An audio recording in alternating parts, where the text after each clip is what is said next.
Hello, today I'm going to perform the thorax and lungs.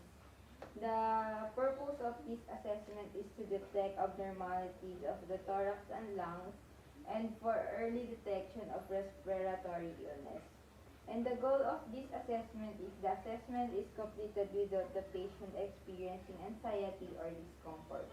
For the planning, check for doctor's order, review client's record, gather all the materials needed, wash hand, wear PPE if needed, position client comfortably, and provide privacy.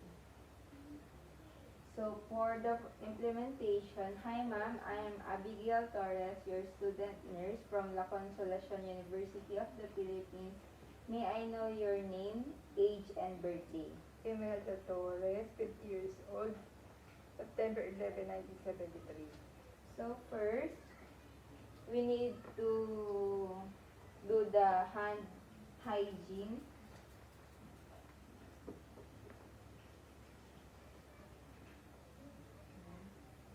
First po sa implementation is inspect the shape and symmetry of the thorax from posterior and the lateral view. Pwede po kayong tumayo and tumalikod po kayo.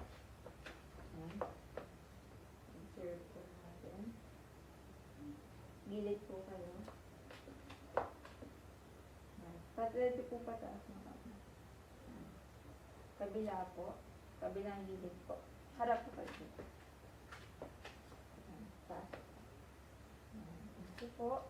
And expect po natin yung spinal alignment for deformities. If the client po, ano po kayo, pwede po kayo mag-bend po. So, yung bend, yan. Pantay naman po. Okay na po. Wala naman pong signs na hindi pantay yung inyong spinal. And papalpate ko lang po yung posterior thorax niya. Nga po kayo malalim.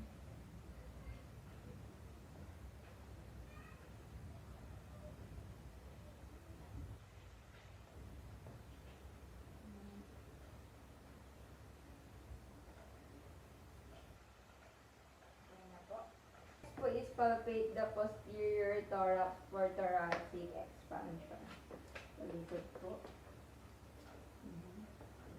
Nga po kayo malalim.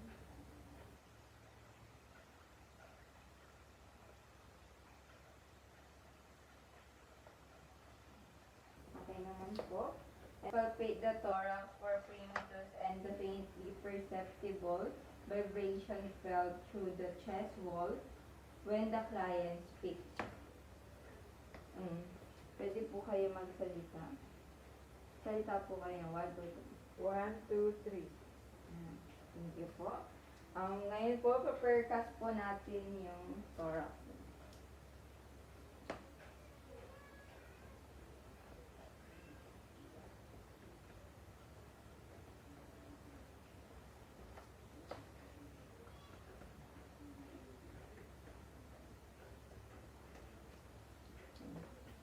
And next po is to auscultate the thorax.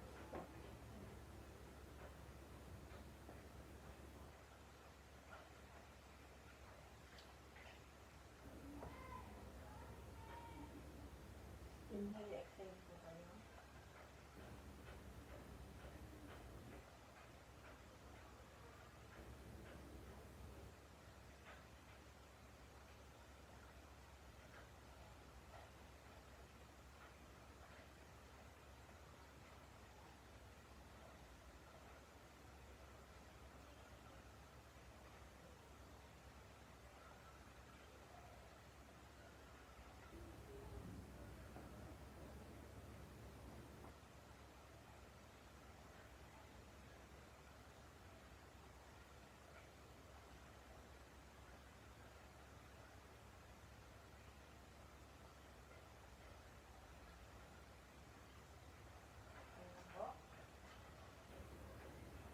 Next po ay sa anterior thorax po. Pwede po kayong humarap.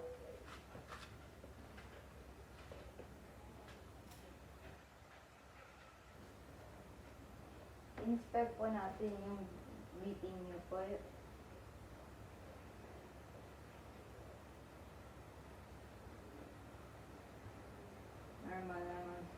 Papa-update ko lang po yung anterior thorax na. Inilit ko.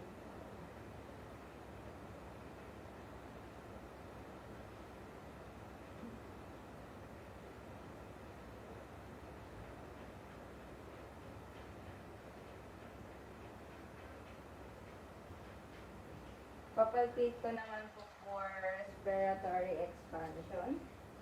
Inhale, exhale po kayo.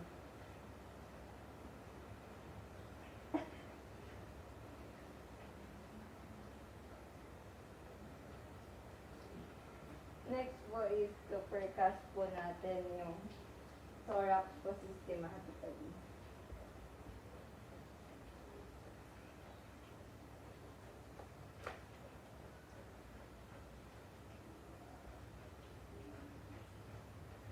And next naman po is auscultate the trachea po.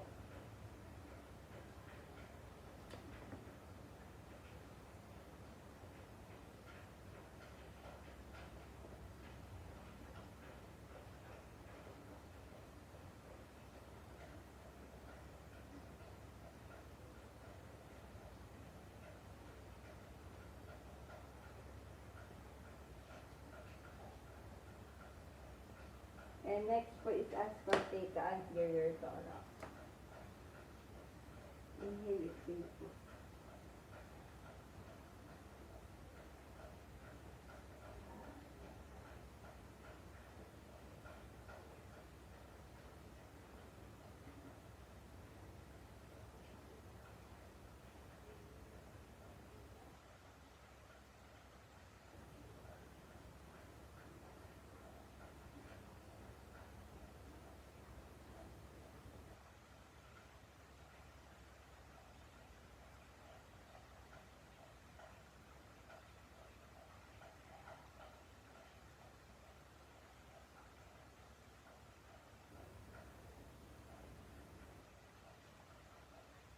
Ayan po.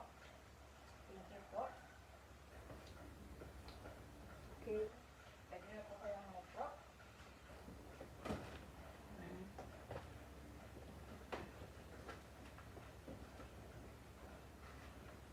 For documentation po, document the following, the assessment data following the healthcare policy and agency policy. For the evaluation naman po, if magkakaroon po kayo ng follow-up examination based po sa previous findings po na nakuha sa inyo, kung ano po yung lumabas na result, ayun po yung magiging i-exam po kung ano pa po yung mga check-up na gagawin niyo.